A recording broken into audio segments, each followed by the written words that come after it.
अस्सलाम वालेकुम, मैं हूं अदील हामिद। तो हम लोगों ने एक्चुअली जो है ना वो मशीन लर्निंग करवानी है। मशीन लर्निंग से पहले क्या क्या काम होते हैं उन सारे कामों को हम करना सीखेंगे और हम लोग ये सीखेंगे कि किस तरह से हमने अपने डेटा को प्रिपेयर करना है ताकि हमारी जो मशीन है वो लर्न कर सके।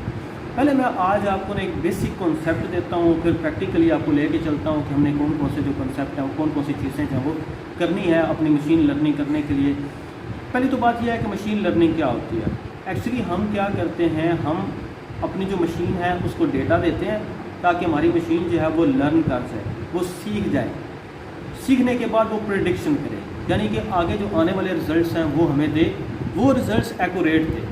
अब जितना ज़्यादा हम डेटा उसको देंगे, यानी किसी चीज़ के बारे में, जैसे आप लोग अपने बारे में सोचेंगे, जब आप छोटे थे तो आपके पास थोड़ा डेटा था। जब थोड़ा डेटा था तो आपके पास आपकी जो लर्निंग थी वो थोड़ी थी। जैसे जैसे इंसान जो है वो आगे बढ़ता जाता है उसके पास डेटा इल्म ज़्यादा होता जाता है तो वो ज़्यादा लर्निंग करता जाता है और उसकी जो प्रेडिक्शन जो नेक्स्ट प्रेडिक्शंस होती हैं, जो नेक्स्ट फ्यूचर वो सोचता है वो उसका बेहतरीन होता चला जाता है। इसी तरह से अगर हमने मशीनें जो हैं उनको सिखाना है तो उनको सिखाने के लिए भी हमारे पास क्या होना चाहिए, डेटा होना चाहिए और वो बहुत बड़ी तादाद में डेटा होना चाहिए। अब अगर जितना बड़ा डेटा होगा इतना ही वो लोडेड होगा, उतनी ही उसके अंदर जो एनोमलीज हैं, उसके अंदर जो गलतियां हैं वो ज़्यादा होंगी, उतनी मिसिंग वैल्यूज जो हैं वो ज़्यादा होंगी। तो वो जो डेटा है उसको हमें क्या करना पड़ता है, पहले प्री प्रोसेस करना पड़ता है, मतलब उसको हमें क्लीनिंग करना पड़ती है, उसकी नॉर्मलाइजेशन करना पड़ती है।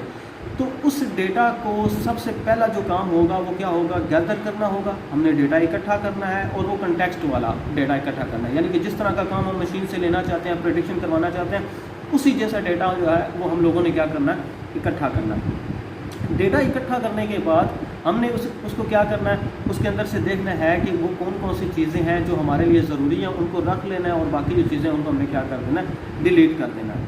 ठीक है, उसके बाद हमने जो डेटा है वो किस शक्ल के अंदर है। ये एक आम सेइंग है कि जो कंप्यूटर है वो न्यूमेरिकल डेटा को पसंद करता है। तो अब जो हमने क्या करना है, उस सारे के सारे डेटा को ऐसी फॉर्म के अंदर लेके आना है जो न्यूमेरिकल वैल्यूज़ हों। फिर इस डेटा के अंदर आउटलायर्स होते हैं, मतलब ऐसा डेटा होता है जो हकीकत से बड़ा दूर होता है। जैसे कि अगर किसी बंदे का हमने एज का डेटा जो है वो स्टोर किया हो और किसी बंदे की जो एज है ना वो स्टोर हो गया 500। अब कभी किसी बंदे की एज जो है वो 500 साल तो नहीं हो सकती। ठीक है, तो इसलिए ऐसा जो डेटा होगा, जो आउटलायर होगा, मतलब जो डेटा इस कॉन्टेक्स्ट में आता ही नहीं होगा, उस डेटा को हम क्या कर देंगे, वो रिमूव कर देंगे। ठीक है, तो ऐसी बहुत सी चीज़ें जो है वो हम लोगों ने देखनी होती है। तो इन सारे ऑपरेशंस को परफॉर्म करने के लिए सबसे पहली चीज़ जो आपको आनी चाहिए वो है पाइथन। पाइथन आप सीखेंगे, पाइथन आपको आएगी तो उसके ज़रिए से हम अपनी मशीन लर्निंग भी करेंगे, डेटा रैंगलिंग भी करेंगे, यानी कि डेटा की जो नॉर्मलाइजेशन है वो करेंगे, डेटा की प्री प्रोसेसिंग करेंगे। फिर उसके बाद हम लोग प्रेडिक्शन जो है वो भी करवाएंगे और इस जैसे आगे जो वो मशीन हम अपना जो प्रैक्टिकल वर्क है वो करते चले जाएंगे। तो मैंने यहाँ पे जो एक सीरीज़ जो है वो स्टार्ट करने की कोशिश किया है, जिसमें सबसे पहला काम हम क्या करेंगे, डेटा की नॉर्मलाइजेशन, डेटा की मैनिपुलेशन, डेटा की EDA मतलब electronic data exploratory data analysis है वो हम लोग करेंगे। उसके लिए जो हमें एक लाइब्रेरी चाहिए होती है वो होती है पाइथन। पाइथन के मैंने लेक्चर्स अपनी पहले वीडियोस के अंदर चंद एक जो लेक्चर्स हैं वो अपलोड किए हुए हैं, उनको आप देख लें। उसके अलावा हम क्या करने वाले, पांडास जो लाइब्रेरी है वो इस्तेमाल करेंगे। पांडास के ज़रिए से हम लोग क्या कर सकते हैं, अपने सारे डेटा के साथ प्ले कर सकते हैं, उसके साथ खेल सकते हैं, उसको मैनिपुलेट कर सकते हैं, उसके अंदर से जो आउटलायर्स है वो रिमूव कर सकते हैं, जो यूजलेस स्केलिंग और स्टैंडर्ड बना सकते हैं। ढेर सारी चीज़ें इसके अंदर हम लोग कर सकते हैं। उस सारे काम को करने के लिए जो मैं स्टेप बाय स्टेप आपको बताने वाला हूं, मैं अपनी वीडियोज़ हैं, जैसा कि पांडास की जो स्टार्ट की वीडियो है उसके अंदर हम लोग स्टार्ट करेंगे कि हम किस तरह से सीरीज़ बनाएंगे, फिर डेटा फ्रेम बनाएंगे और फिर अब आगे वाले जो स्टेप्स हैं वो परफॉर्म करेंगे।